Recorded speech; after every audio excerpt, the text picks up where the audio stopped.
Hi, guys. You're going to have to, the hat interferes with this collar on this jacket, but yeah, I'll be here. Keep all three, good evening. Jeff, good evening. It's 27, awesome. It's 40 here now. It was down in the 20s, but it's warmed up. But now, of course, at night it's going to drop again. Dwayne, it was 5 in Minneapolis. Cool.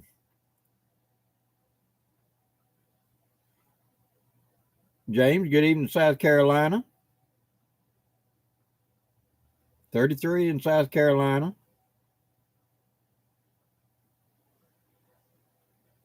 Good evening, Miss Pam. Yep, Southwest Florida. Gary, good evening. Jared, hello. Gordon, hello. Gear Boy, hello. Rock Lick Ranch, 8 in Southern Ohio. Yep, y'all had some pretty cool up there. I've got several friends up there in Ohio that's telling me it's been kind of a little bit on the nippy side up there. So, Stephen Ledring, good evening. 19, or in Dune, North Carolina. Cool. 2020, good evening. James, howdy to North Carolina. Jeff, good evening. 14 inches of snow. Ronald Green, got you. We're not going to get snow where I'm at. We're going to get rain, maybe a little bit of icy sleet. That's about it. Now, about 40 miles, 50 miles north of me, they may get a little bit of a dusting and rain. And about 2 hours north of me, they'll get snow. But it's just simply too warm down here. The ground is just simply still too warm because it was in the 60s less than a week ago. Heck, it was close to 75 less than a week ago. And the ground is still just too warm. Even if it snows, it's just going to melt on it. So, we have any chance for snow to stick, it's usually in February or early March. And every time I can remember of snow really sticking, we're getting a lot of it and it's sticking. It was late, late February, early March. Satchmo, good evening. Rhett, good evening. Ronald, good evening. Cow Tipper, hello to Louisiana. Jared, no, I shouldn't get any with it. If I get anything, it's going to be rain, cold rain. I'm at a bigger danger to get an ice storm than I am snow down here. Kent, good evening. Daryl, hello to PA.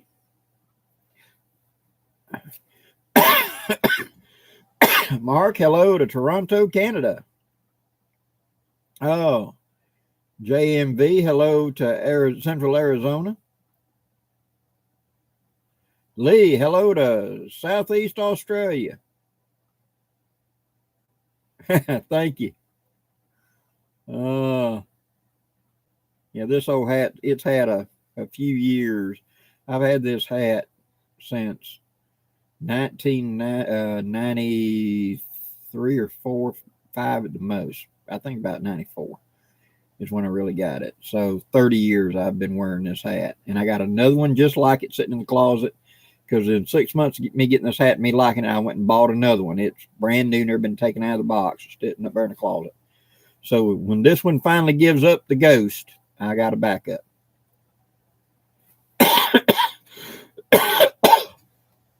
Gary Graham, glad you did. Yeah, I went down there I was going to go see Grouch. And I hadn't got to see him since I had the stroke. And because after I got where I could travel, he went in the hospital with pneumonia. And so then when he got back out, and so then the holidays was in the way. And so we finally had all lined up where we could get together. Well, I'm going to be passing within 10 miles of the surplus store. So, I'm going to swing in and take a look. And they were opening that up, and she brought out that 1911 mag. And I said, what does that fit? Because I thought it was a Safariland. And I said, how much you want for it? She said, $30, $35. Safariland holsters like that go for like $150 to $200, and it's brand new in the bag, military issue.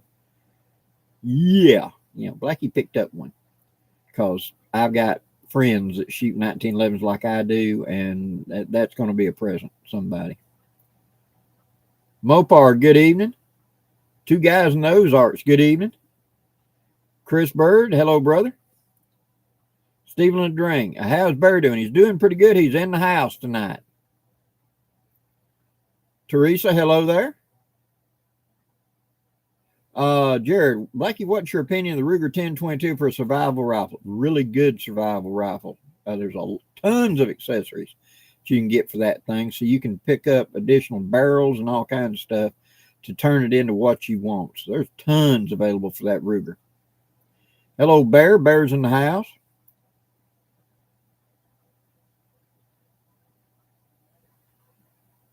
Yeah, this is that grayish military cover, and so therefore the way the light is right now, it's looking at green. Jimmy Dunlap, hello up there. PBS lover, yep. I hope you stay warm in Toronto. Dance was empty. Good evening. Waytex 378, good evening.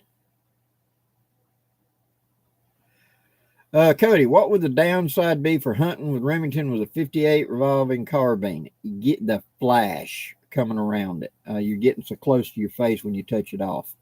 That is the flash. It is more than accurate enough to do the job. It's more than powerful enough as long as you stay at bow hunting range, 25, 30 yards. Don't try to make an 80-yard shot with it. Stay at bow hunting range. And I've known people who have taken deer and hog with a 58 Remington carbine. The only disadvantage is that flash right there at your face. Definitely got to wear eye protection. It's just too big a risk not to. And most time it feels like somebody slaps you in the face whenever you pull the trigger on one. So don't develop a flinch because of the thing slapping you. Will Rowell, Justin Coons in the house. Good evening to both of you.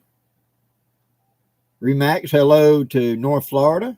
Yeah, it's kind of cool tonight. Kodak, yep, kind of cool. Jeff Conley, good evening. Tim Pierce, question: sleeping pad versus underquilt for winter hammock camping. I go with an underquilt. It really works better. I have tried the pads before; they do work to a point, but a good underquilt beats it. Plus the mobility inside; it's not constantly shifting out from under you, and so I go with underquilt.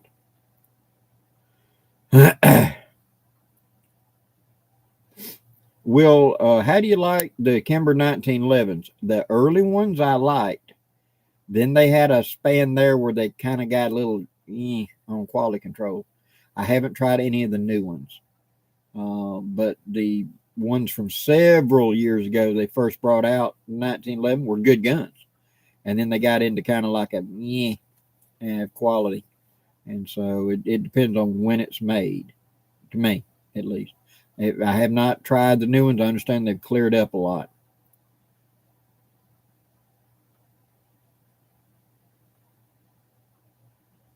Red-blooded Bushcraft, good evening.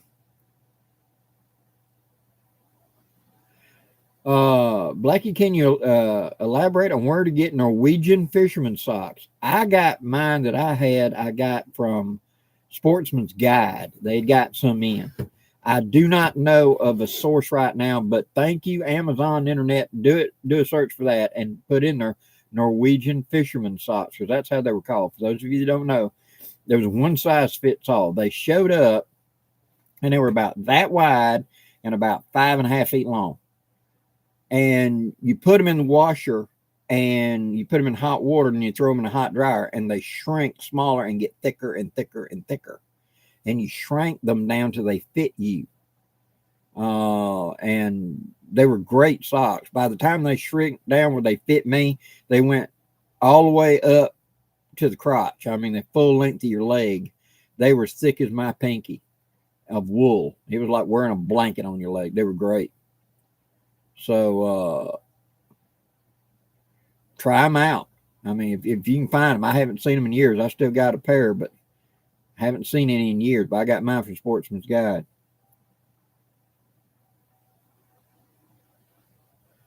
Washburn Billy, what could you use in a pinch for a wick for an oil lamp if you was really in a pinch? Any kind of burnable fiber.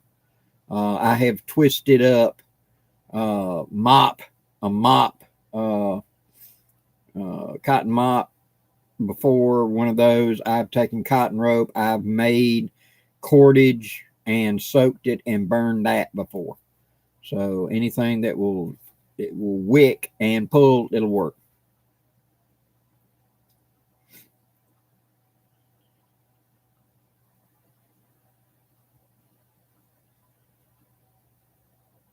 Hello, Dave Burkhalter in Orlando. And Harold, hello to Virginia. Chris Hall, good evening, brother. Glad you made it. Archer, good evening.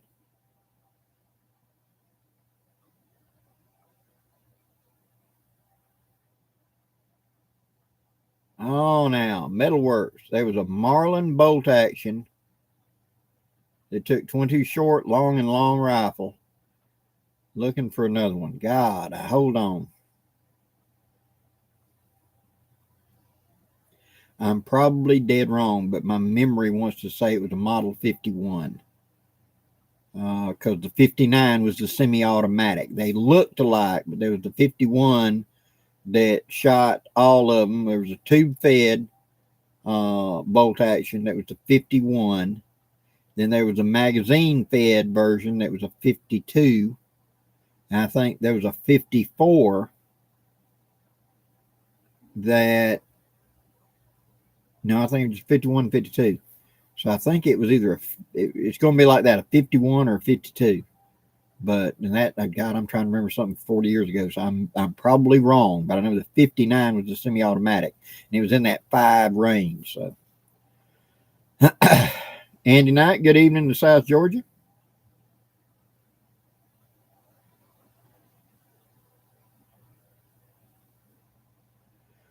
Chris Bird, how do you think that the Norwegian socks are comfortable for prolonged sitting? I used mine when I was doing rendezvousing, and it was cold, and we just wore them round the clock as part of our, instead of wearing long underwear, which wasn't authentic.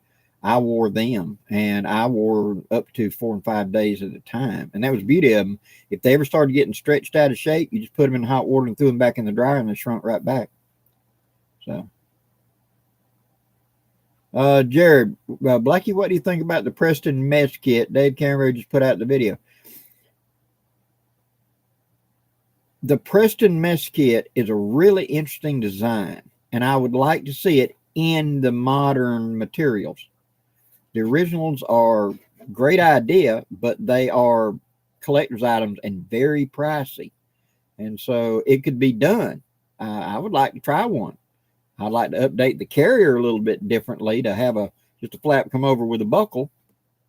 But as well as that, the two outer things become a plate and become a fry pan, and then you've got the end for the cup. Yeah, very viable idea. It was way ahead of its time at the time. So I would love to see one. Tim Harper, I will. Right now I'm waiting on this run to be over.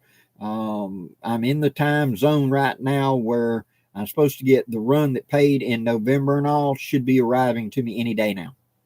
As soon as he confirms I'm shipping it now, I'll announce and we'll do another run. I'll announce a new run. But until I get this run, I don't want to start a new run. I don't want them to confuse. So it will not be long. It's long in here, and is this week and next week when I was expecting them to start showing up. So as soon as I find out that it's on the way, I will start a new run. Hey, Jonathan Frisbee, brother. Hey, I'm glad to see you. Hope you're doing well. Marlin Bolt Action 81. That's possible. That could be it.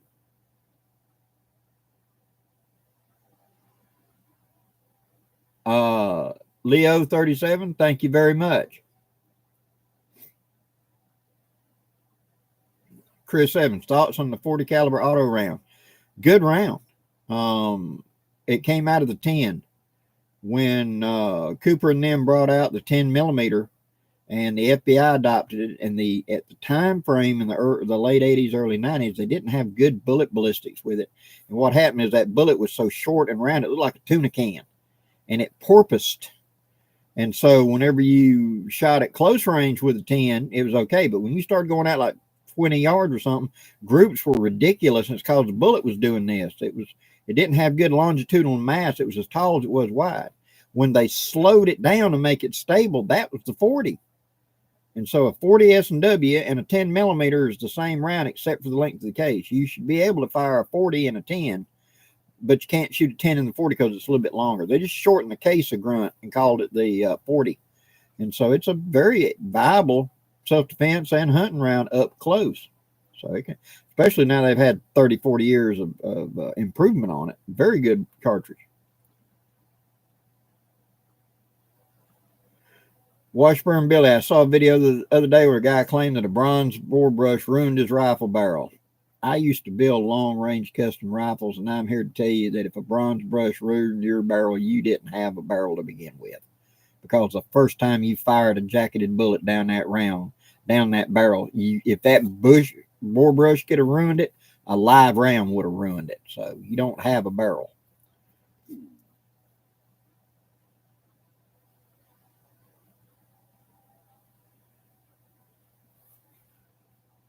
Ground Fog, good evening. Jim Survival, hello.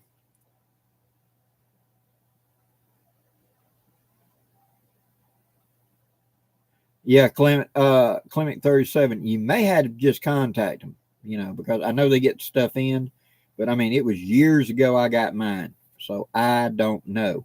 But I understand they're common over there in like Norway, Sweden, Denmark, and all like that. Maybe Amazon, maybe eBay, but they're called fisherman's socks.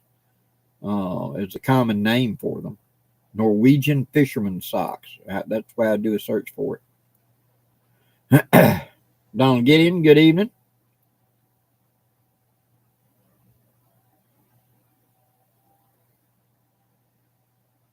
Gordon, okay, you want to build a 65 Nova with a 350? Oh, yeah. Nova 350 was an awesome car. That's the old Nova. They kept making that for years. You could still get new parts because Brazil went to making the Nova. And in the, I think up until like 98 or 99, what happens a lot of times, there'll be a successful model, let's say a Chevrolet or a Ford in the U.S.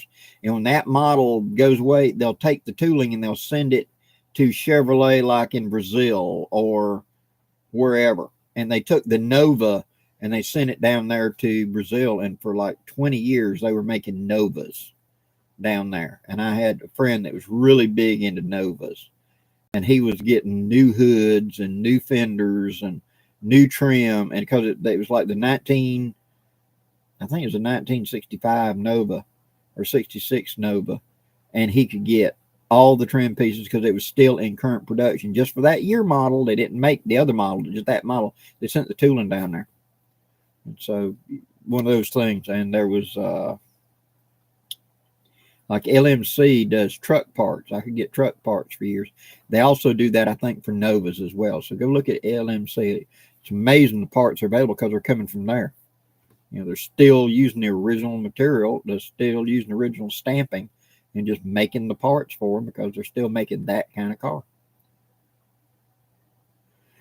Jim Survival, you got any cold weather? Yeah, we got down in the teens this morning. So for us this early, it is pretty early to be this kind of cold, but we are having some kind of cool. Okay. Dances with empties. Anybody got any experience with the 4060 Winchester cartridge?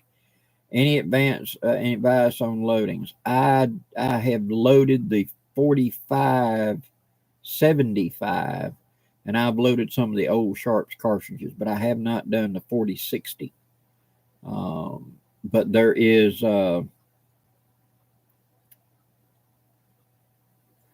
Mike Venturillo, I'm sorry, I think it was Venturillo.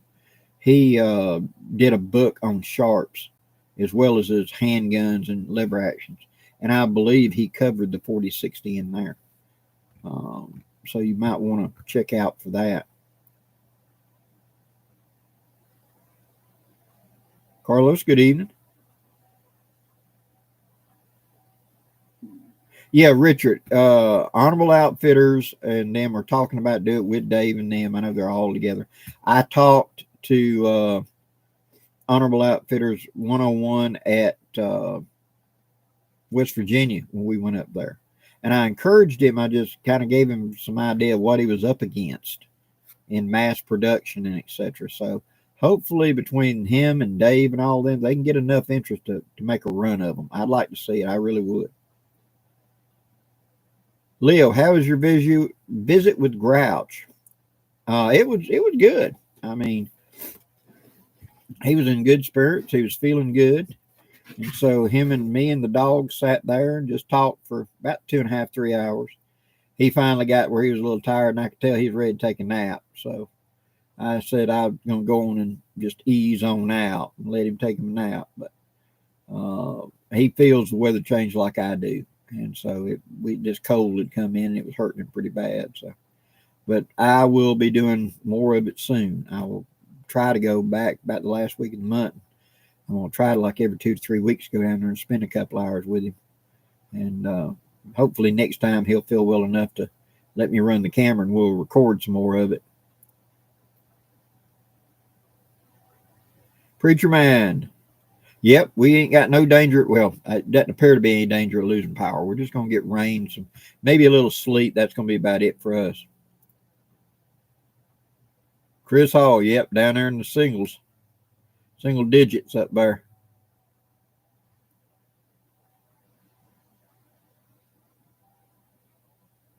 Yes, Pam points out, look for the Lyman and Cast Bullet reloading manual. That might be a big help.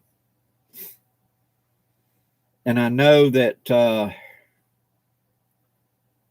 black powder cartridge, there's a magazine devoted to black powder cartridge shooting for sharps and everything else. And they target every month a major caliber from back in them days. So you may want to look around. Maybe you can get a copy of that, because they do a deep dive whenever they talk about a given topic, a different given caliber. I'll get it out in a minute, guys. Woo!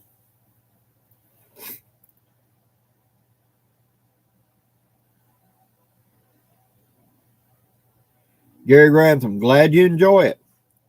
Tomorrow on the Ground Pounder series, Mastering the Canteen Cup cooking series, we're making biscuits in a canteen cup. I did it today and made nice big fluffy biscuit inside the canteen cup. I'm going to show you exactly how to do it. So that will be coming up tomorrow.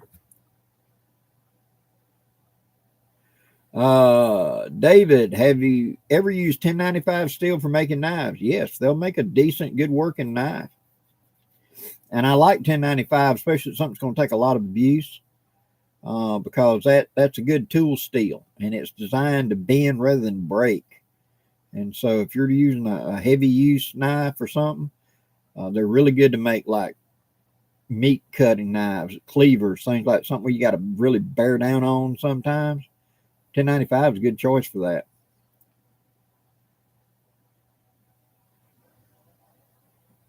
that. Jared Oliver, Blackie, you got any advice for someone who wants to get into making their own gear, like sewing stuff? I use to make my prototypes. I already know how to sew. I've got my own sewing machine from when I was a kid. That's an old treadle machine. But the Chinese turn the wheel stitcher machines, if you've got any kind of mechanical ability, that's the way to go. They run around $100 off Amazon. You got right. They call it either a shoe stitching machine or a shoe repair machine or whatever. It's a copy of a 1850s or 60s British machine that was a hand crank. It will sew in any direction. You can turn the thing, it'll sew in any direction. And it's very easy, very intuitive. And there's a lot of good videos out there on how to set it up and get it going. And I got rid of that dumb little stand they send you with it. And I took a 2x8 and just bolted it to it. So I can put it on the edge of a table and put a couple of C-clamps and anchor it. And I can sew heavy leather, Cordura, name it. I can sew it. I can sew belt leather together with that thing if I want to adjust for that. And so if you're wanting to make your own gear and sewing stuff, that is a good starter as opposed to going and buying a sewing machine from Walmart. It'll die the first time you put anything tough in it. You can't sew outdoor stuffs like heavy denim or heavy cordura or heavy wax canvas. It'll die. You've got to have an industrial machine. And that Chinese slow poke, you can just sit there and sew. I got Dakota on it because I went and showed him how to do it, and he's got his own machine now. And if you're going to be making your own gear and learning to make, it's cheap investment that way, and go get scrap material. Make your pattern, put it on a piece of scrap. Don't ever put it on the right material to work out that everything is perfect, it's balanced, I know what I'm doing, and then actually cut the important material and make it out of. And then always document your patterns. Any changes to the pattern, always write it on the pattern right then. So that if after you've made 5 of them, you go, you know, it'd make more sense if I did it this way instead of this way, go ahead and make that notation on that pattern. So that when you pull that pattern back out after 2 years and you haven't made them in a while, you'll remember. It makes a difference.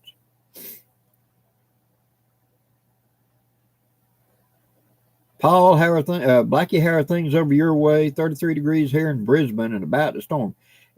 We've had a cold front come through, and we're expecting sleet tomorrow. North of me is going to be flurries, and about an hour and a half north of me is going to be snow. And a lot of the U.S. is getting a pretty big hit of snow right now. So it's a pretty good Arctic blast. So, but we're going to be just fine.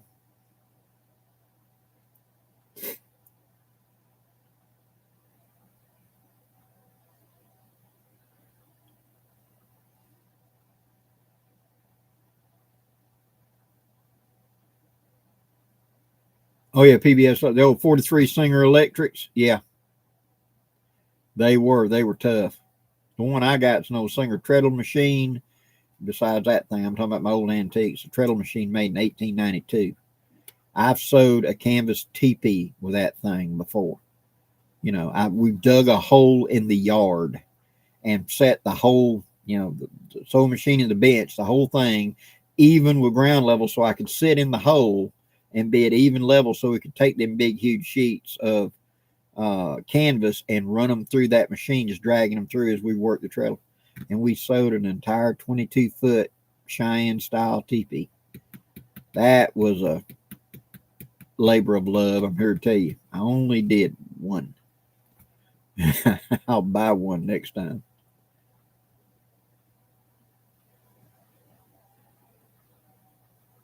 Jared, would you ever release a blackbird pattern? Yeah, I actually do have a blackbird pattern, but I'm not going to release it yet. But I do have all my patterns to all my bags, and down the line I might do that. We'll see. But at this time, I'm not going to release a blackbird pattern.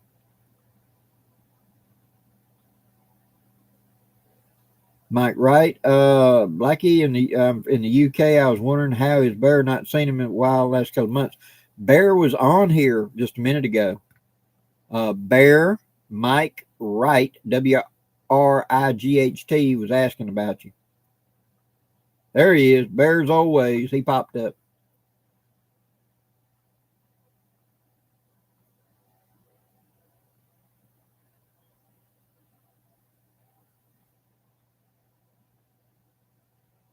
Fishing Golf. Good evening, brother.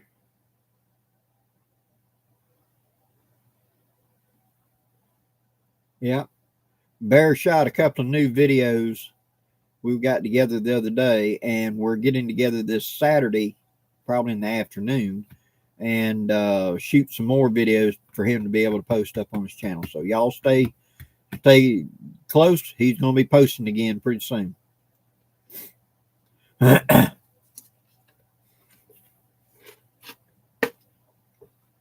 Okay. The one thing I hate about heaters in the winter in the house is they dry my nose out.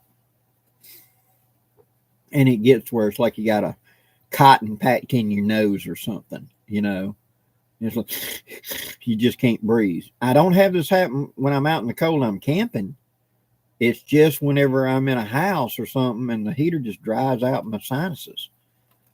And so I get that all the time because there's a little bit of drip down the back of the throat. Just, I went in Tuesday to the doc, and they did a once over and got to meet my new doc, who's a lady, really nice. And so she's going to be the one keeping an eye on me now. And we started out with me telling her everything, and she finally said, "You're scaring me." I was like, "Oh, it's okay, honey. It'll be fine." You know, what do you mean you're in your 60s and you're not taking 40 prescriptions every day? No, I'm not. I'm only taking 3, and I don't really need but 2. And, oh, no, you got to have this, you got to have that. No, I don't. Look at my dang number. Look at my number. Look at my number. I'm in the green on everything. I don't need.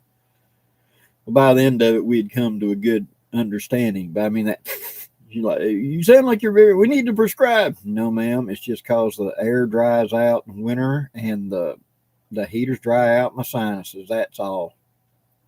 Well, we could give you this. You take. No, no, don't need it. You can write all the prescriptions you want. Don't mean I got to fill it. Yeah, I do watch my need a humidifier. Well, down here where I'm at in the south, I mean, we breathe water, you know, for in high humidity all the way through. And then suddenly it's like you just turn the tap off and this cold air comes in and there's no moisture to it and our sinuses dry out. So we're used to, you know, we're half aquatic down here breathing this high humidity. Gray Wolf, yeah, it would kill me up there down that single digit stuff. Now I've traveled up in that. I traveled right along the Canadian border and did a lot of jobs and businesses, worked up there when I was a young man. And I can tell you that always got me. That super dry air, I just couldn't breathe hardly.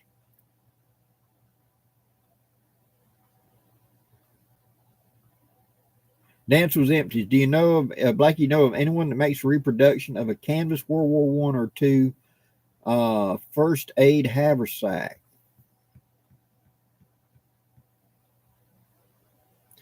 Look up what Price Glory. They've made a lot of reproductions of a lot of things. And I want to say that they did have some medics bags from World War One or two, but it's been quite a while. But what Price Glory? They sell off eBay and Amazon, I think. They have things reproduced, so you might want to check them.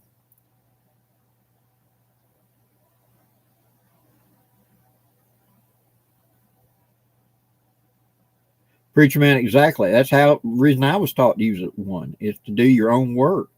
Yeah, it's nice to be able to pay for some, but at the same time, when you ain't got the money and you just need to hem a pair of pants, understand how. All the boys learned how to sew. All the girls learned how to work on a car too. So if that car broke down, remember them days we didn't have cell phones. You diagnosed what the problem was. When you called home and told daddy the car broke down, you gave him a working idea of what he needed to bring to get that car running. It didn't go, it just don't go. That ain't an answer, child. The girls had to understand mechanical things. The boys had to know how to cook and how to clean and how to sew. All the boys, how to change a diaper, how to do baby formula. Boys and girls both learned that.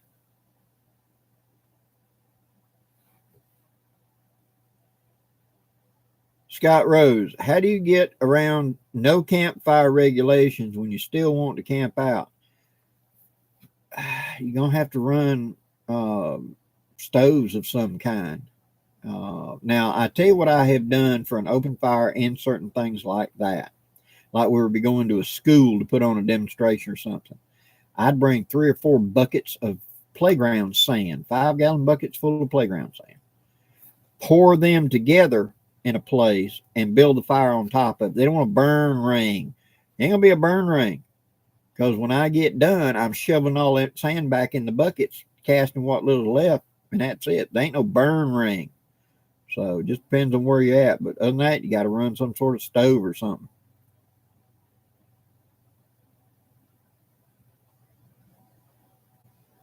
Yeah, I hear you with that.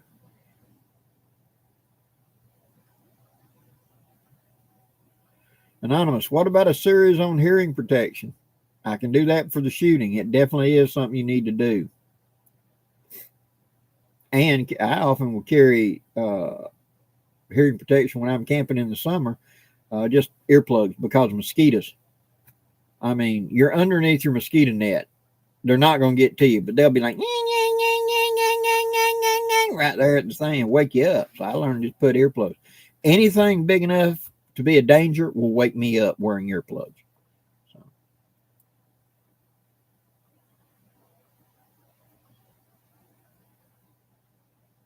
Lamb and Doc, absolutely. I fully believe in that. I really believe that at about like, say, eighth grade, ninth grade, there needs to be a daycare in the school. And all the students, boys and girls, have a class in the daycare of learning how to take care of a baby, how to change diapers, how to feed a kid, how to handle a kid when they got a cold, all of those. I think that should be a required class.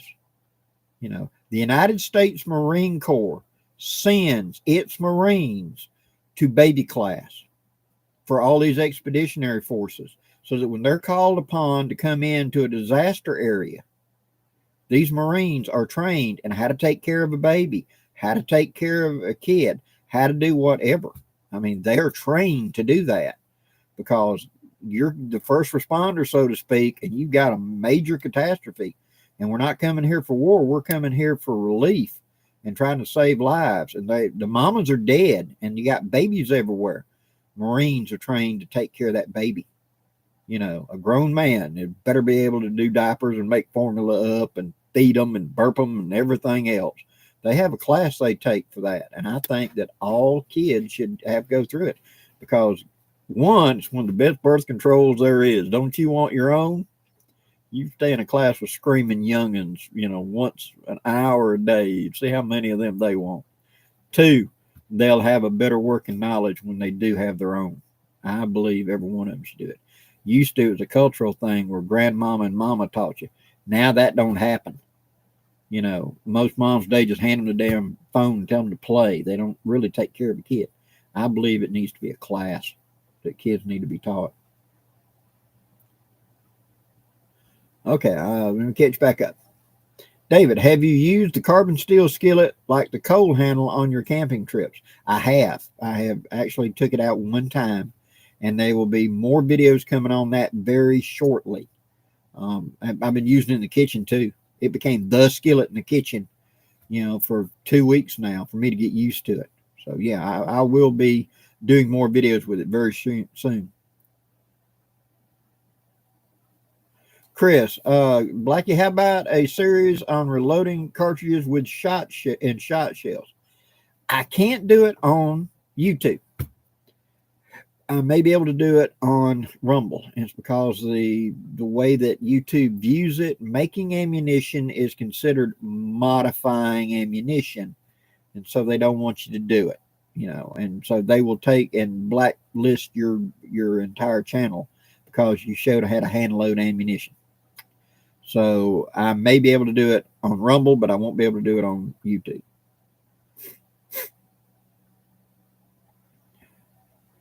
Ken Albert, I hear you.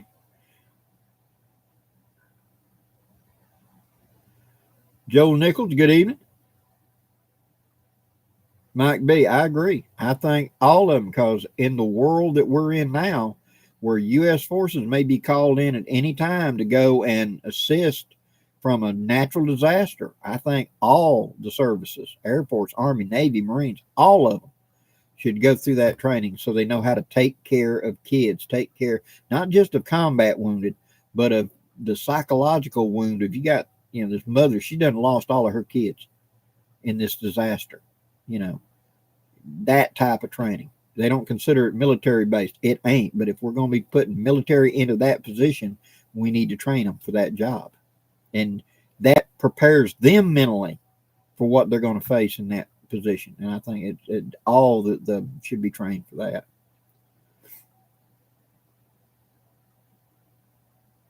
Okay, hey, the individual looking for the World War I medic bag, Justin says that Watt Price Glory has a 1902 Hospital Corps medical bag.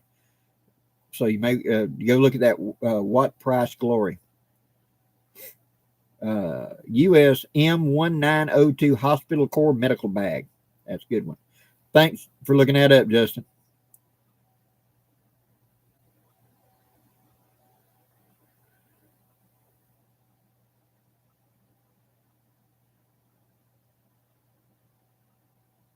Earl, thank you very much, and hope you're doing well in Syracuse, New York.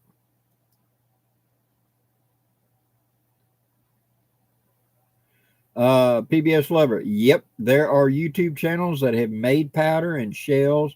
There are YouTube channels that I have pointed out that have show you how to make Molotov cocktails and explosives and mortars, and the target that they're using to demonstrate it on is wearing a cop uniform. Now you tell me how that's allowed. And somebody talking about a percussion revolver gets their entire channel banned. Tell me how that's allowed. I didn't say it was fair. I just said it's the way it is. Hiram, good evening.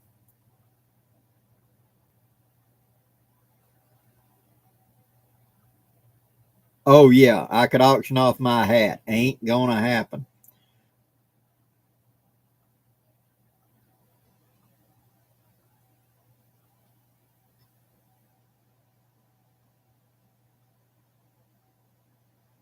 Earl, okay, good. You're in the 20s.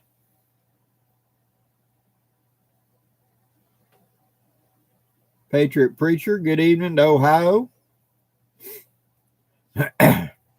Ed Zachary, good evening. Mr. John Loudermilk, good evening, sir. Hope you and your wife are both doing well.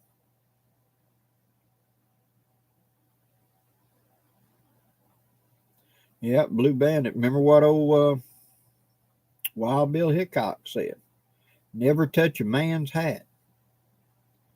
He would get unhinged if anybody messed with his hat. Dave Fultz, hello to Cincinnati. Cool. When you've wore a hat so long and it's become a part of you, you get a little bit particular, you know. This hat replaced an earlier hat. I had a 3X Stetson that was a slouch hat like this. And I wore that probably 15 years. I wore it a lot when I was doing my camping. I did it when I was doing my truck driving days and several other things. It was my go-to hat. And then somebody stole that hat. It had a beaded choker for the hat band, and it came together right there with a couple of beads, and it came down in bead pieces, and then right in the middle right there, it came down to an arrowhead, and just the tip stuck down like a, 16th of an inch right there. And somebody stole it. We were in West Virginia. I broke into the truck to steal it. Me and my wife were on a trip coming back from the Eastern Rendezvous, and I tracked for 2 hours where they had we've been in the restaurant. They broke into the truck and they took off going down the road, and I tracked them. Even though they were in a car going down the road, I found where they'd throw stuff out. They were going through all of our luggage and stuff, trying to find anything valuable. And from where we started to where we finally found the last piece was 22 miles. I tracked them. And they had stopped at a convenience store, went behind the convenience store, threw what was left down, and then left. And I knew there's somewhere in that trailer park across the street. I just feel it in my bones. And my wife is done determined that we need to leave it alone. And I said, I'm going to start knocking on doors. And if somebody opens the door and they're wearing my hat, they're going to have a very bad day.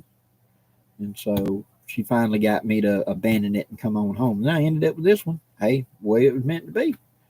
But I've told her many times, I've said, we're going to be at a truck stop somewhere and my hat's going to walk in, and whatever is wearing it, they're going to have a bad day.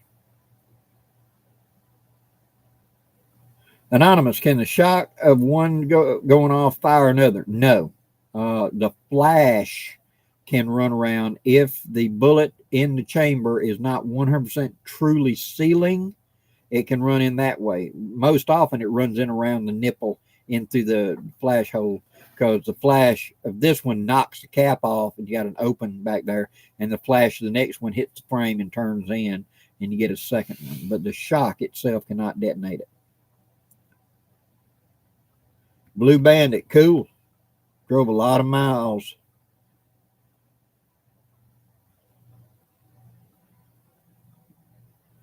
Andrew Kelso, what's a good wood stove for camping and that's portable? I don't know, to be honest with you. I got a little bitty wood stove I got off of Amazon to go into my hot tent, but I am not up in the newest stuff right now, to be honest with you. I would have said in the old day a shepherd stove, but they got modern stoves today. But even then, they're packable, but that's all you're packing. You're going to pack your tent and your stove and your this and that. The second pack has all your real camping gear in it. So unless you're using a four-wheeler or a four-wheel drive or a horse or something, it real quickly, packable is a relative term here, you know, because you quickly run out of weight and run out of space to carry everything else.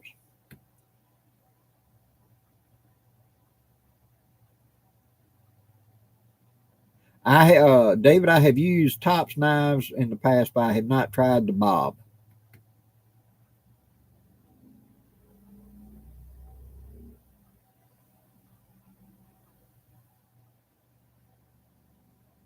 Yeah, Charles Martin. Yeah. Well, I was at a bar. We were traveling and we were done for the night. We were going to get in a hotel. And we walked into the bar just to get a drink. I'm just going to get one drink and then I'm going to bed. We're not here to party. I'm just tired. I want a shot of really good scotch and then I'm going to bed.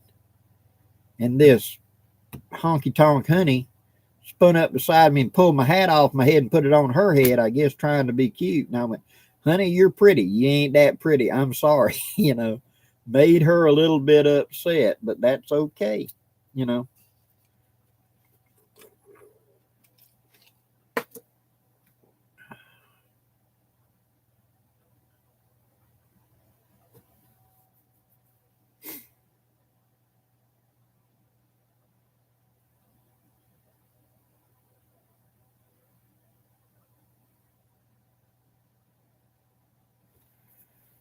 Uh, Blackie, for current production, would you recommend either the Uberti or the Pieta?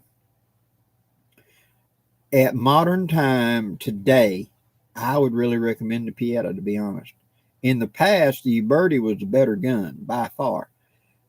Pieta was a good gun, but its fit and finish wasn't that good, and Uberti was a much better fit and finish. But since COVID, the Pieta is actually a little bit of a better choice. I'll be honest with you. As far as fit and finish and proper hardening of parts, I've had several in my hand of both. And it's kind of a consistent inconsistency, as a good channel on YouTube says. I would go with the Pieta for just more consistent. Chris Hall is correct. WC Knife, best knife maker out there, in my opinion. But then I'm biased. Hey, Marcus, good evening.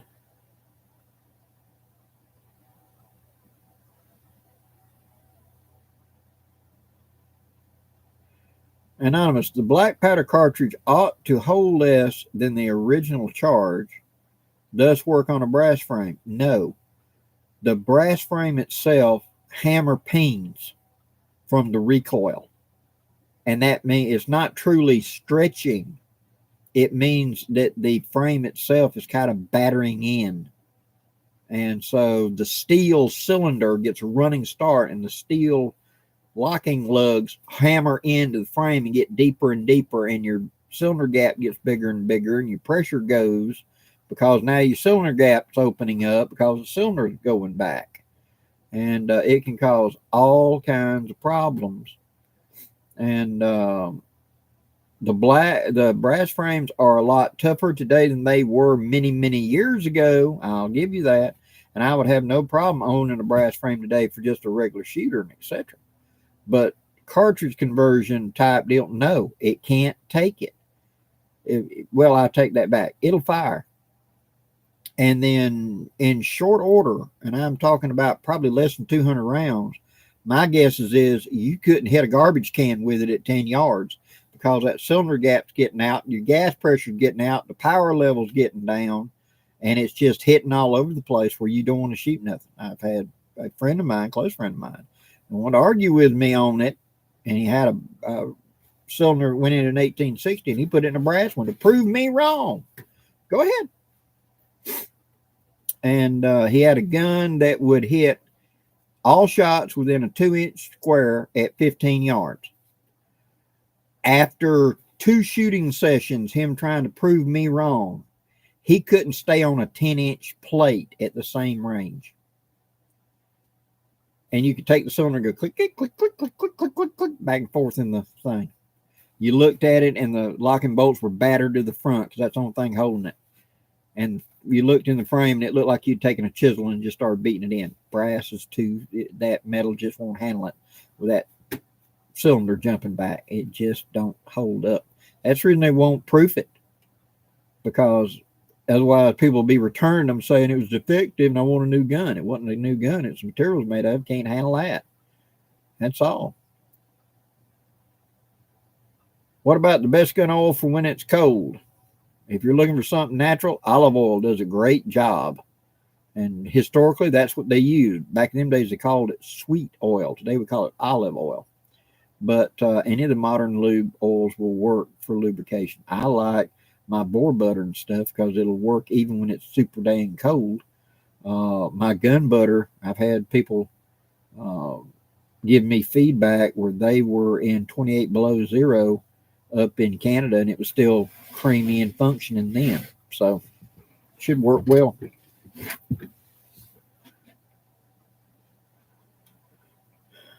Will Route won a Ruger 5.7 carbine at Sportsman a while back. What was it good for? It was really meant to be for varminting and small game hunting. Really. 5.7. 5.5 is 22. So 5.7 is just a little bit bigger than a 22. It's supposed to be like a 230 or something like that. And so small game hunting, especially for people that have varmints and stuff and they're wanting to go shoot groundhogs and chucks and stuff like that out of the back of the barn into the field out there, warming up. 16 gauge shotgun, great gun in the past, still a great gun, but it's really been outclassed. The 20 gauge with all of its loads and the 20 gauge 3-inch will handle anything up to the 12, and the 12 goes from there up. So with the 20 and the 12, you cover all the bases. The 16's kind of been replaced, and you just got to go and find shells or do a lot of hand loading. Now, I had a Sweet 16. I loved the Sweet 16 as a shooter. Loved the caliber, but you've got to be a hand loader because the shells are just impossible to come by. And when you do find them, they are always in something like buckshot or something like that, because it's for people that nostalgically want to shoot granddaddy's old gun. See?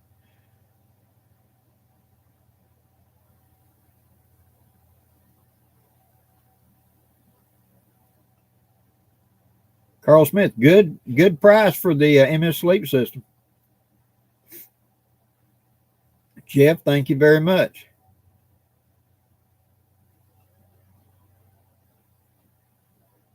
Chuck Miller, good evening. Yep, Ballistol has been used for years and is good stuff.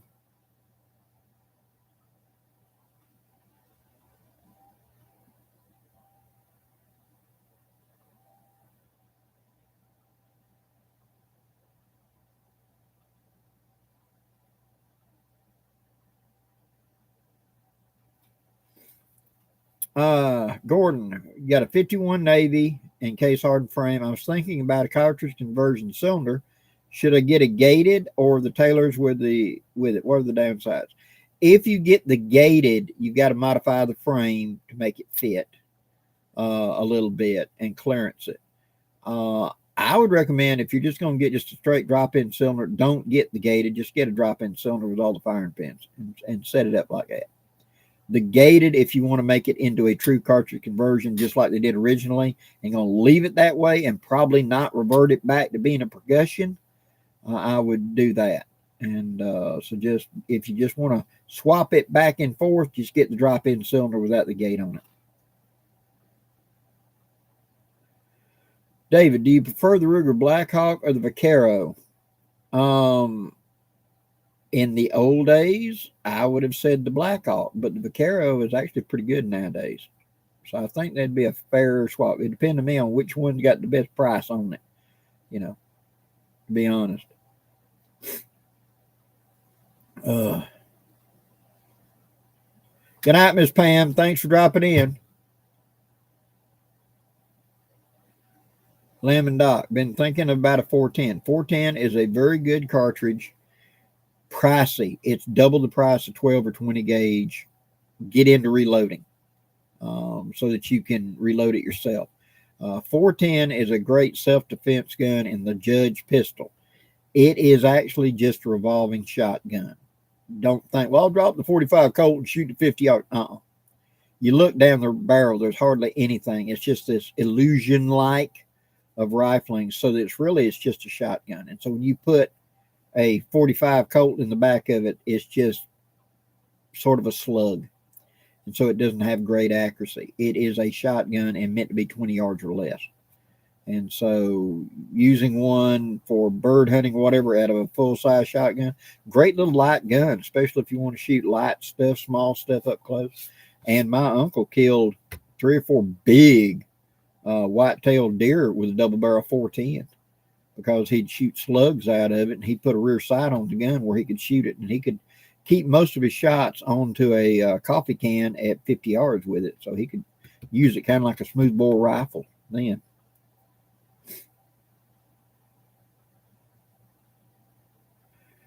Gray Wolf, yeah, the 22 Sharp. I saw it. I don't think it's going to take off. I really don't. I think the 22 long rifle is entrenched, and them trying to bring out that Sharp is just bucking on the wrong horse. It just ain't going to work.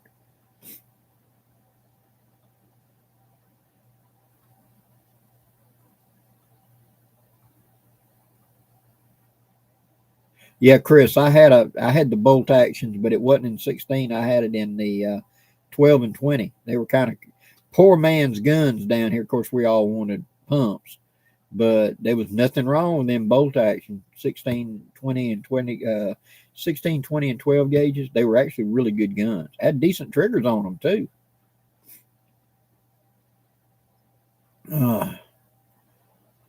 GMT Master, good evening.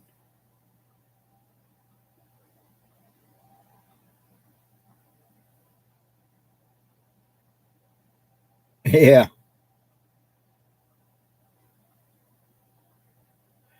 Chris, for a while, my Walmart carried 28 gauge shells. They were real popular, especially up in the Midwest for hunting grouse and stuff in hilly country. But I haven't seen any in a while down here. I'd tell you where to get them.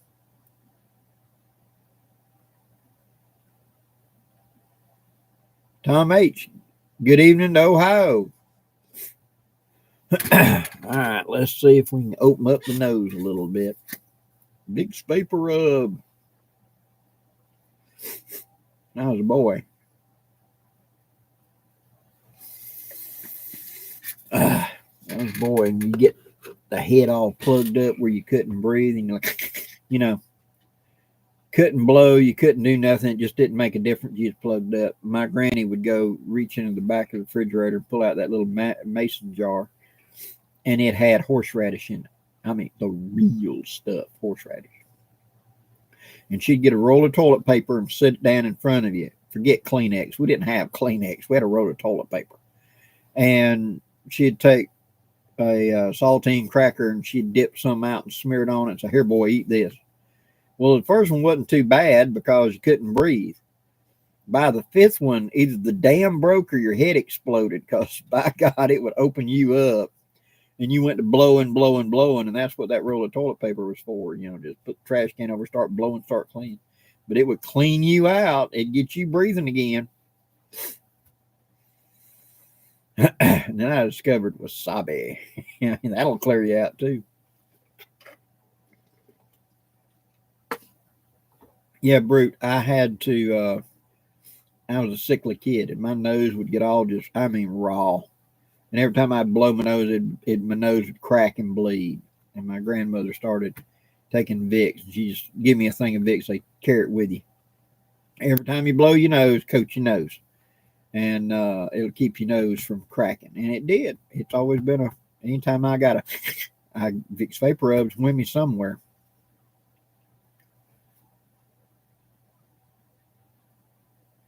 Woo! Mark Burgess, I know what you're talking about.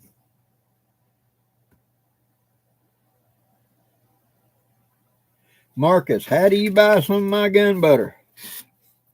You go to that address right there. Handmade by c3gac.com. That's Miss Lita's site. She sells soap and stuff. You look on her site and you will find gun butter and bullet butter. Bullet butter is thicker than gun butter. Gun butter is a paste, and bullet butter is meant to be like a dip lube or something. It works too, but it just dries harder, I should say. And she'll set you up.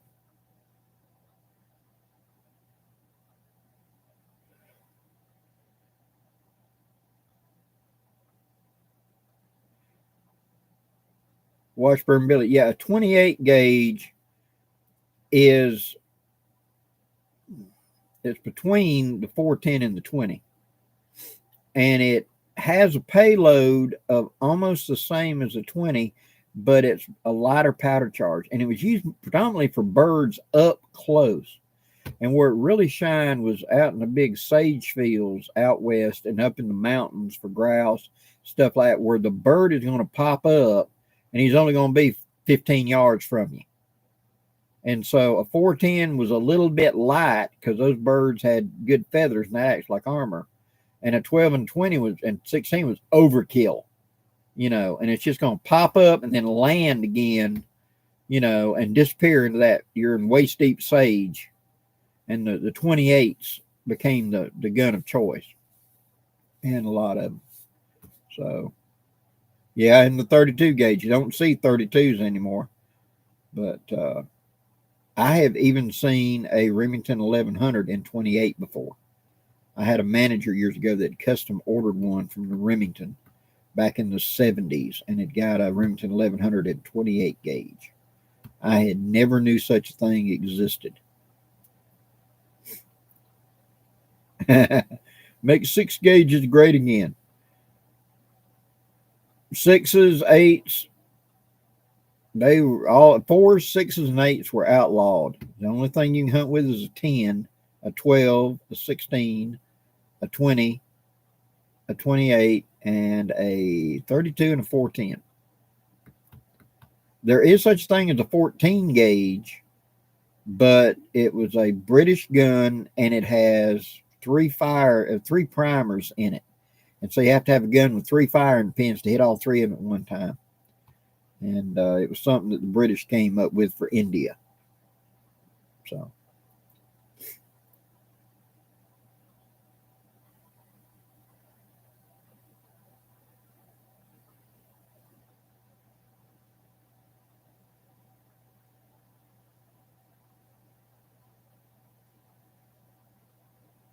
Oh, Justin, I didn't know they made the 1148 and a 28 too. Okay. Yeah, those were decent guns. I have shot a 28. Used to in the some of the skeet competitions, there was a 4-gun match. And so they would have one gun that they would change out and be able to shoot 12 and 20. They'd change out the bolt and change out the barrel. And it would be a 12 and a 20. And then they would be a 16 gauge and a 410. Sometimes you'd see a 28 and a 20 and a 16 gauge and a 12. It had to be 4. I've even seen a 410, 20, 12, 10 gauge before. Not changed out, but had to have 4 guns to shoot in whatever that competition was. And that's where I was hanging out at a range watching it. And I got to shoot a 28 one time just to see how it was. And it was kind of like a light 20 gauge shell. It wasn't a hard kicker. I can see why they would want it in up close work. Yeah. John Loudermilk, I shot an 8 gauge once. I hear you. I have pulled the trigger on an 8 gauge myself, an original double barrel 8 from about 1910. I had somebody, it was all brass shells, and I had somebody want me to load up 100 shells for. So he had the wad cutter, make the wads. He had the primers, it took a slightly odd primer, but he'd got primers. And he wanted me to reload them brass shells, and I reloaded them. And when I got them reloaded, he told me to test fire them. And so I went out there and I shot 4 times that 8 gauge. It was not any fun. I'll put it that way.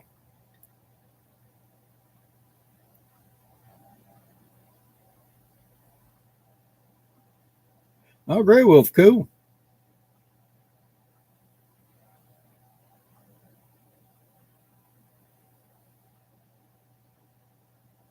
Brute Force, Blackie, do you do any fishing? Any reels and rods? I have a motley collection of stuff. I fly fish, and I fish with spinning reels and cane poles and things like that. In my youth, I was a big time fisherman. I did deep sea fishing, pier fishing, creeks, rivers, name it, catfishing, etc. I got away from it for many years, but I got a new deep freezer this year, so I'm planning on doing fishing videos and getting fish to go in the freezer. So me and Bear will be doing fishing videos as soon as it warms up, probably in early March, if not sooner, depending on the weather. Like I did in my video, whenever the grass grow late, the fish bite early. So I'm not completely unsure the end of January, once this cold front passes by, it might warm up enough that the bass might start hitting a little bit. We shall see.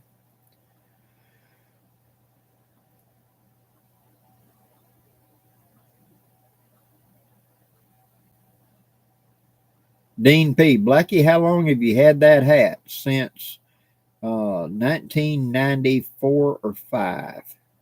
I've had this hat and worn it ever since. So,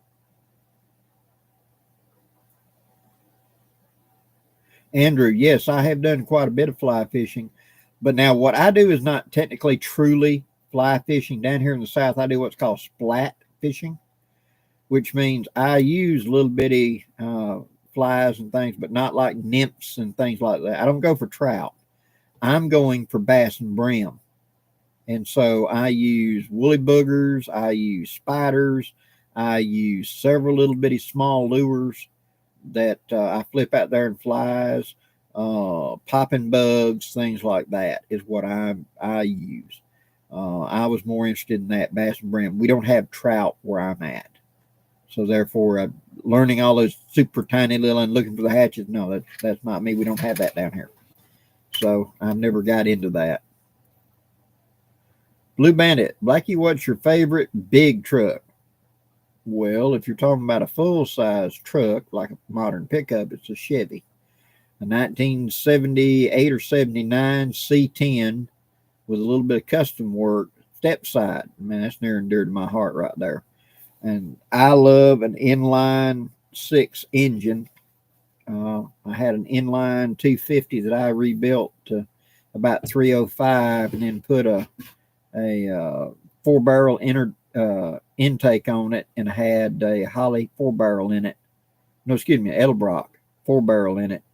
And I had more torque than a 454.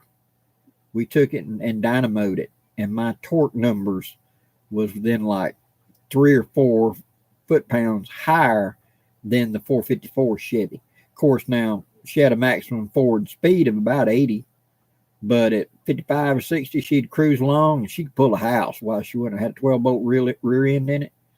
Love them old trucks. Deacon Faith, how's the Gray Man knife treating you? Really, really good. Oh, Blue Bandit, big rig. My daddy always had white trucks, white truck lines, and I did most of my driving in a Peterbilt 359. That was my truck. It was a Peterbilt 359.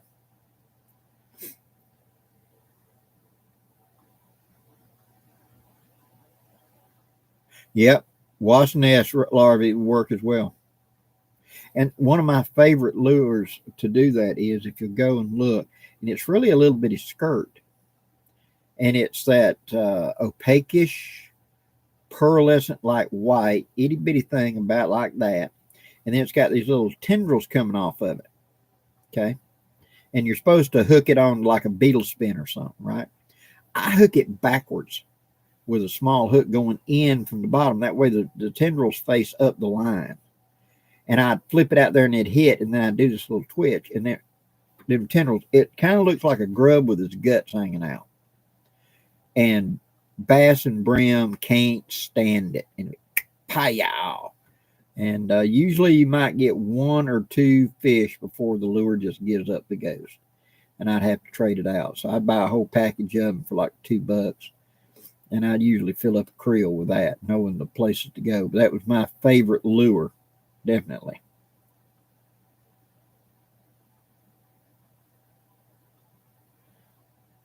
Oh, you're on the first run for the gray man. Awesome. Benjamin, Blackie, did you have a favorite television show or shows when you were growing up? Oh boy. As a child, it was Davy Crockett or Daniel Boone was my two favorites.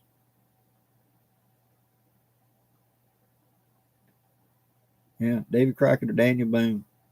And then there's always Mutual of Omaha's Wild Kingdom. And that's about it. Western movies. I never got sucked in, I was never one of them that just had to be there every week and watch a TV show. It just wasn't me. I'd rather be outside doing something.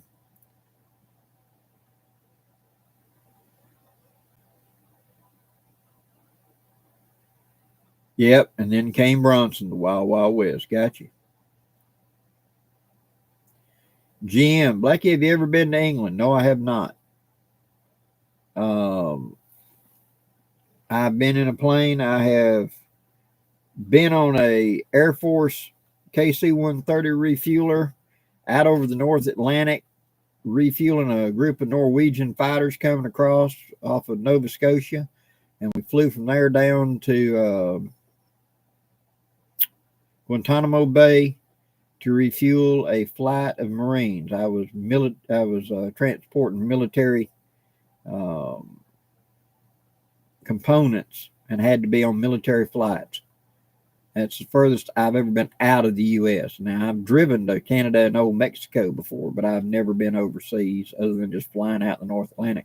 I've been on board a U.S. destroyer out in the North Atlantic, again, putting military type stuff onto a ship, an upgrade or something, but I've never been to the UK or anything like that.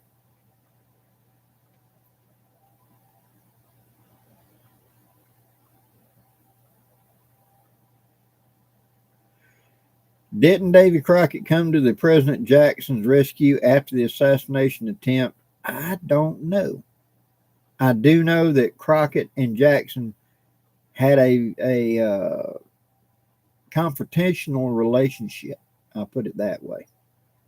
But I don't know, that deep about it.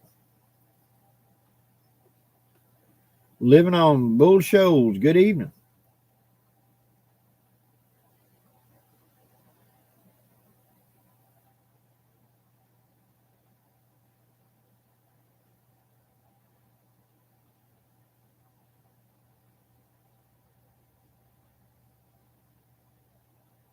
Yeah, Marlon Perkins died from a gaboon viper bite.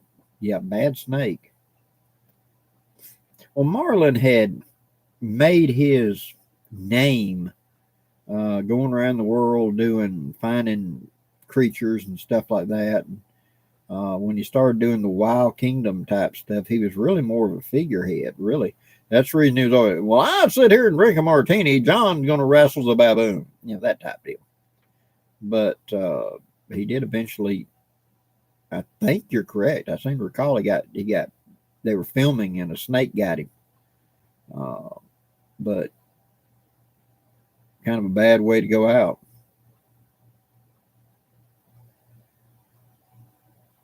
Did Davy Crockett have a Bowie knife during the Alamo? Yes, believed to be. Which there was never just one Bowie knife, and he didn't create the Bowie knife. He got the Bowie knife from his brother Resin Bowie, who kind of, you guess, created the design. But Jim Bowie became famous using it, and then a lot of guys had it at the beginning of the Alamo. There are a lot of people had Arkansas toothpicks and Bowie knives. And we know that Crockett did have a big knife. I don't know if he had a true Bowie, but we do know that he had a big knife because that was referenced to by a couple of the guys that survived.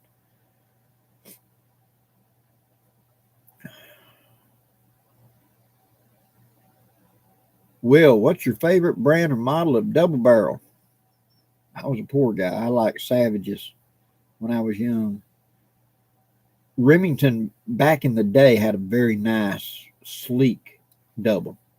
And I always liked sleek and smaller instead of the big. The Winchester's one I didn't like because it's like a brick bat across the receiver. Excuse me. I wanted something smaller. And so Savages and Foxes is what I preferred.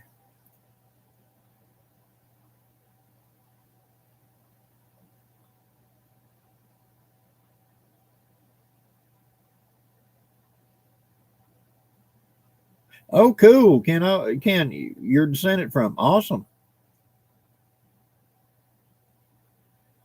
Brute Force is Steve Irwin. We all knew he was going to get killed by a croc, and then it was a stingray got him. It was just bad luck. He was floating over the top of that stingray, and whop, it stabbed him.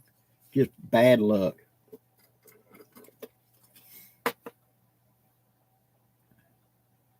Yes, the old Paul Harvey stuff. There's a lot of good little twists and turns in his stories. The rest of the stories.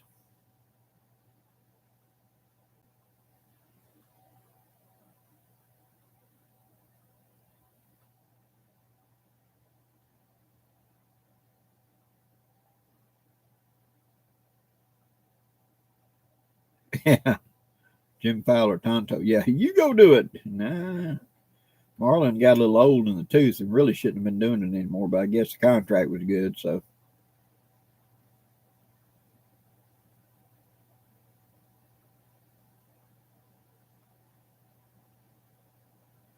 Anonymous, I thought cartridge firing antiques could be shipped, no questions, if they're over 100 years old.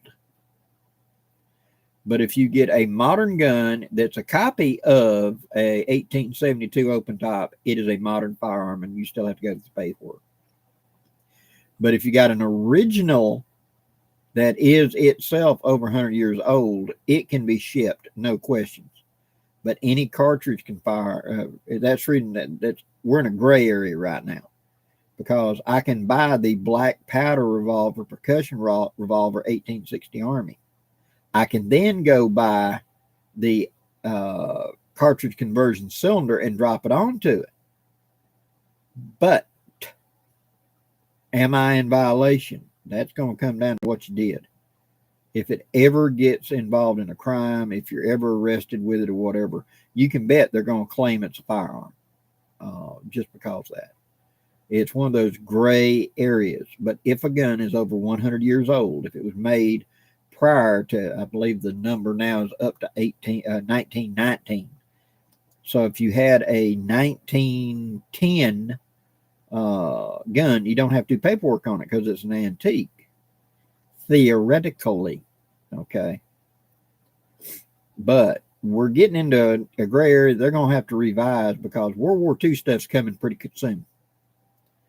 And so are you telling me that a Browning 50 cal that was made for World War I, never issued, but made for World War I, now doesn't require, that's fully automatic. You know, you see what I'm saying? The clock is advancing up into a time when you had fully automatic guns when they brought up these rules and regulations, they were talking about old muzzleloaders and at the outside, maybe an old trap door or something. That was back in the 70s. Now we're getting up into repeatable firearms. It ain't gonna be that much longer till you've got an AK-47 could be considered an antique and didn't require it. So you can bet they're gonna have to kind of come up with a fair way to look at this.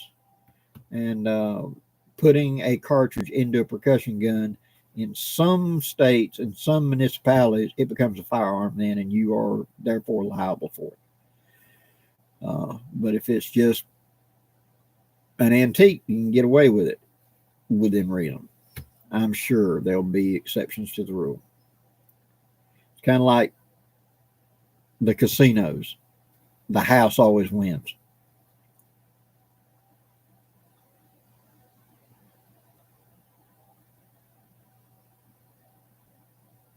Anonymous, is there a series on defarbing and removing serial numbers?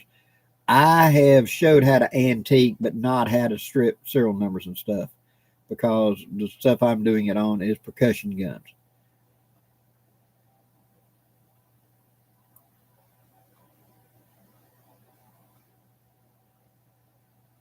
Route 4, should we make Canada the next state and buy Greenland? David Burkhalter, out.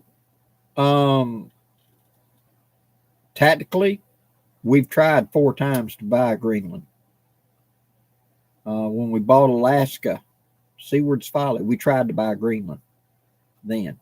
We had a deal in place to buy Greenland just before World War II, where we were going to trade Greenland for Maldives, I think was the name of it, but it's Big Island in the Philippines or something that we owned.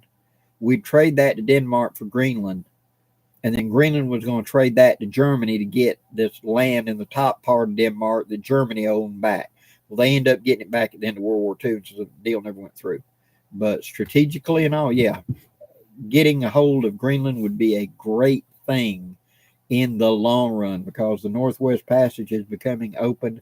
There are 2 or 3 months a year now where traffic can go through it.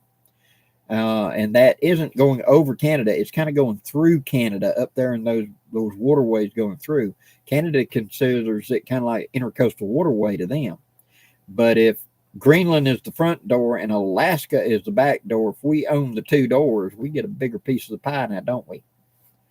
And I remember in 2018 or whatever, there was a ship captain left out of the West Coast, and he was supposed to be going to England. And instead of going around South America, he's too big to go through the Panama Canal. He went over the top. He took his own initiative, and he went around Alaska, went through the Northwest Passage, and dropped down and saved 8,000 miles of travel. And yeah, it would be tactically sound if we ever got a hold of that, for a lot of economic and everything else reasons.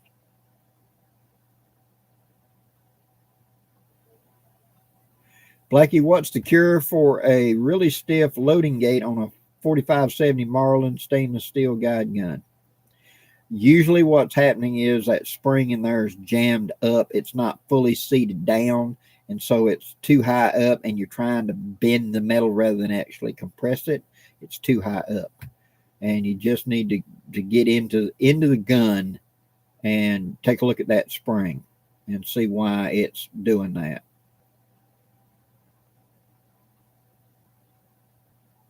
Deacon of Faith, thanks so much for the review on the carbon steel skillet. Good job showing how flip the handling, etc. Glad to do it. Thanks.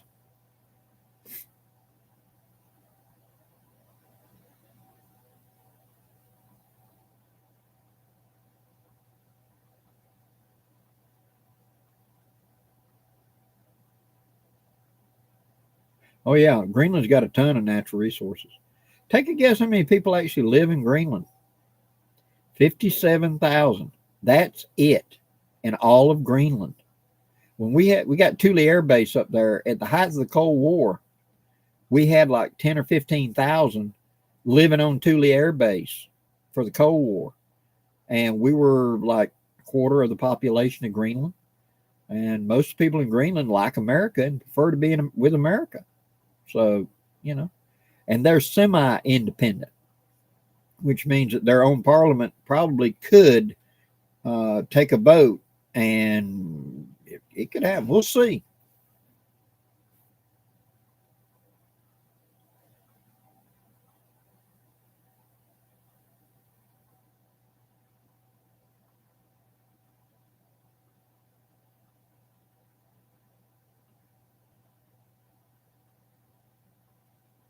Yeah, Greenland has a lot of gas reserve. They only have one working mine right now, but they have a plans to open 100 mines more because of so many rare earth natural materials that we're having to get out of China right now. Greenland has them. We can mine them a lot closer. And I like what one of the statements was. He said, you know, you could pull a scratch built super tanker. Just think of a super tanker. Pull it up, and they can run a pipeline from the rivers coming directly out from under the glacier out there and fill up a super tanker with water. Not recycle a super tanker, build a super tanker from scratch to be a water carrier. And then it could take and leave there and go to places like the edge of Africa, a lot of the island nations, stuff like that, and be able to fill up huge water reserve tanks with absolutely perfect fresh water. You know, why not? You know, the water's just running in the ocean. Why not just run up a pipeline and have ships to carry that water to parts of the earth that need water badly, really badly?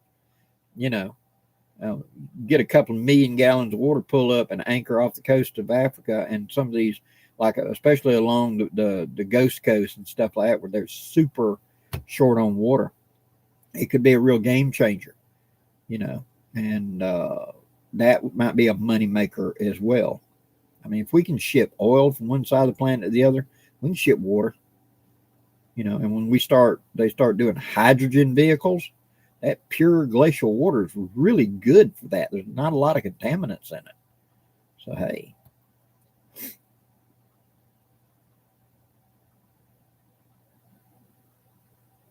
Yeah, Chris Evans, there is. That was the, I forget the name of that, but we built a base underneath the ice and used a submarine's nuclear reactor to power the base. The problem with it is they figured out that the glacier was physically moving. They didn't take that into account, so they cut out and melted all, built all this underground facility, and they were looking at Cold War. We're going to have a base here, and they didn't realize that the glacier itself is moving, you know, and so they just kept melting off of the side that's moving toward them. The other side kept getting farther away, and after a while, the roof ain't going to be stable because as you cut a slot, well, now that slot's getting wider, and the roof will come down. We eventually had to abandon it because of that.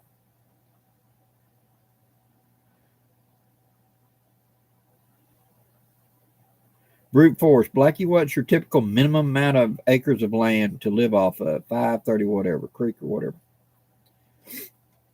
If you've got 10 acres of land and a good water source, you can sustain farm and live off of that, especially if you're good at bartering. You can easily keep a few chickens, a couple of cows, a couple of this, a couple of hogs, and then run a victory garden big enough to take care of your other needs, and your surplus be tradable for what you don't have. Now you add in an income of a regular job in addition, and you can live off of that.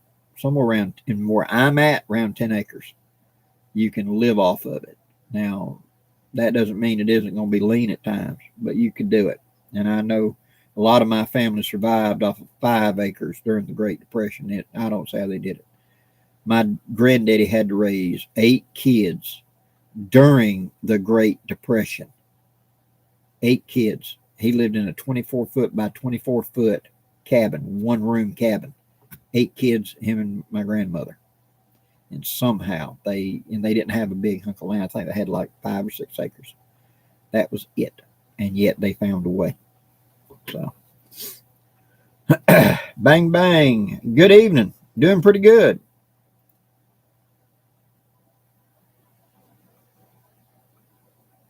Brad, I don't think that's going to be a big risk. They're just using it as a talking point. that is something that's actually a pretty good thing, and they're trying to blow it way out of proportion.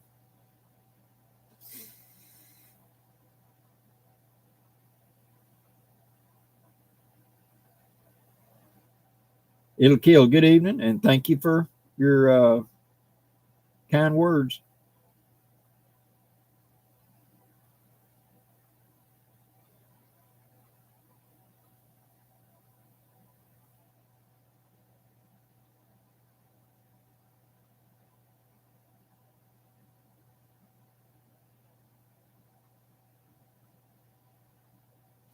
I hear you, Washburn Billy, and I appreciate that.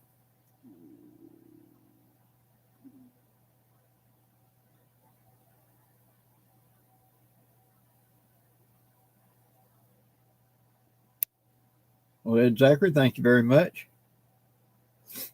Uh, Lamb and Doc, thanks for coming in. Be safe. We've been on for an hour and a half. We're going to probably cut it a little short tonight, too. My old head plugged up. Oh,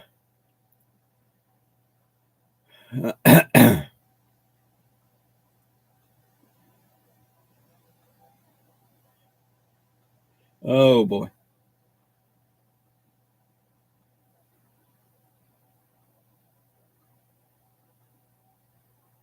Yeah. Ken Albridge, yeah, they don't know how to drive in snow, and that's okay, you know.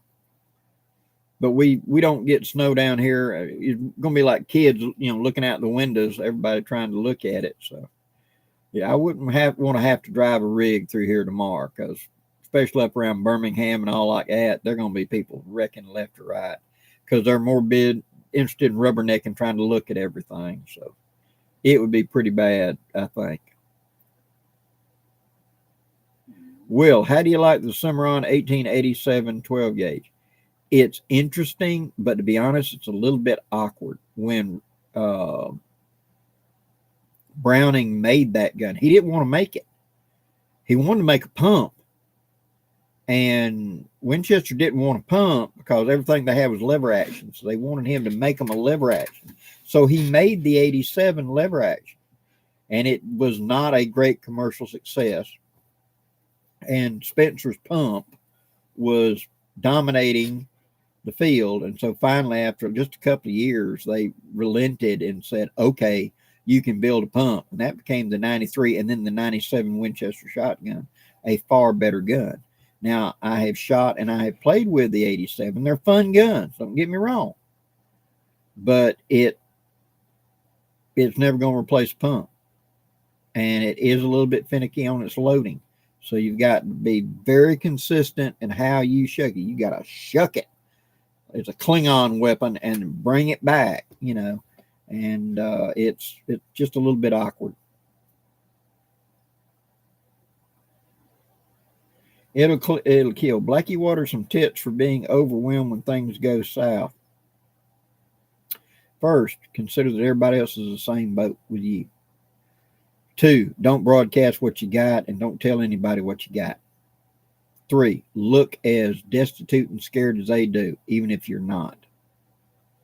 Don't attract attention to yourself. Have your supplies, have what you need, have a plan of action, and don't tell anybody. And don't let your wife tell her sister and her first cousin and her mama and everybody else, because as my granddaddy said, there are 4 forms of communication: telephone, telegraph, television, and tell your mama. So just saying, because trust me, everybody will show up at your house. And I have had quite a few people say, if everything goes bad, I'm coming to Blackie's house. I got news for you. Blackie's house will be empty. And Blackie won't be here. Love y'all. Blackie won't be here. So. Oh, yeah, you'll lose weight. Don't worry. Well, guys, that's an hour and 34. We're going to call it quits. Thank y'all so much for tuning in. I will not be on next weekend, next Thursday, because I'm going to be going to HangCon. I'm going to drive down to it and spend a day or two down there just visiting friends at HangCon in Florida. So I will not be on next Thursday night. Well, guys, Y'all be safe, stay warm. Thank you very much for all the questions in the chat. I really do appreciate it. Till next time, guys, I'm Blackie wishing you safe journeys. Have a great night, guys.